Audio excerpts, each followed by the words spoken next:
In this video, I'm going to show you how you can back up your server. Now, I'm going to show you using a cPanel server because that's what I'm using. So go down to your file section, and if you're not using this same layout, your backups may show in a different area, but what you're looking for here are backups and backup wizard. Let's go to the backup wizard. Now here you can do a backup of the home directory, SQL databases, email forwarders, and email filters. And then over here, this is where you restore those. These are on a partial backup basis. You can't actually restore, using the cPanel anyway, a full backup. Okay, so let's click on backup.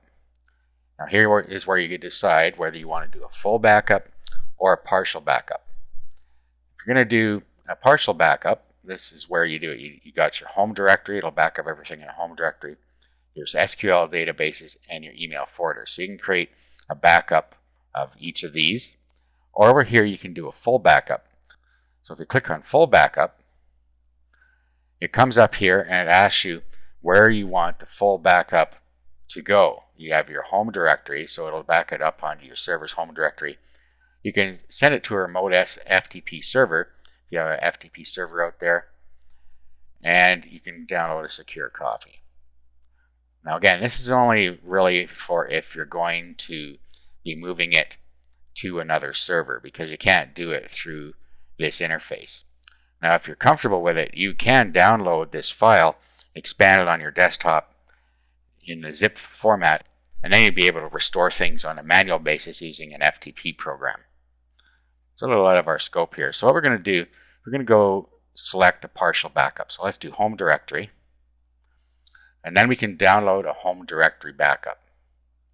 So if we click on this, it creates a tar.gz file that we can back up. And so all we do is, of course, just save the file into a folder. Now this is really large, so I'm not going to do this one, but you get the idea. So let's just go back here.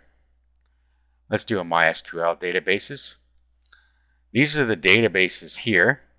Now I can just pick one that I want to download.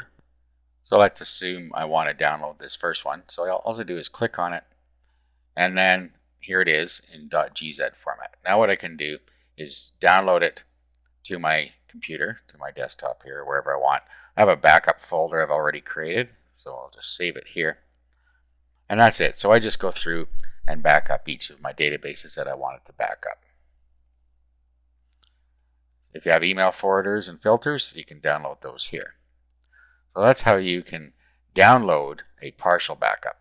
Now, like I said, a full backup, it'll just create it in the root directory for you, in the home directory. And then when it's done, it'll notify you that it's done, and you'd be able to download your full backup from in here. If you go back to full backup again, it would have your previous backups available for download right up here. So you'd be able to download it right from here. Okay, so let's have a look at our backup directory. Here's the file. Now, I have 7-zip. You can download 7-zip for free, and you can have a look at the archive. Okay, so here's what's inside there, and then if we open this, we can see the data that's in here. Okay, so we know that we have a good backup there. Now, if you need to restore a backup, you can go back to Backup Restore here, and then over to where it says Restore. And then you pick what you're going to restore. So MySQL database. You then browse for the file that you just downloaded. Okay, and then you'd pick it here. I'm not actually going to do this, but you'd pick it there, click Upload, and then it would restore it for you. Okay, so that's how you can back up and restore files on your server.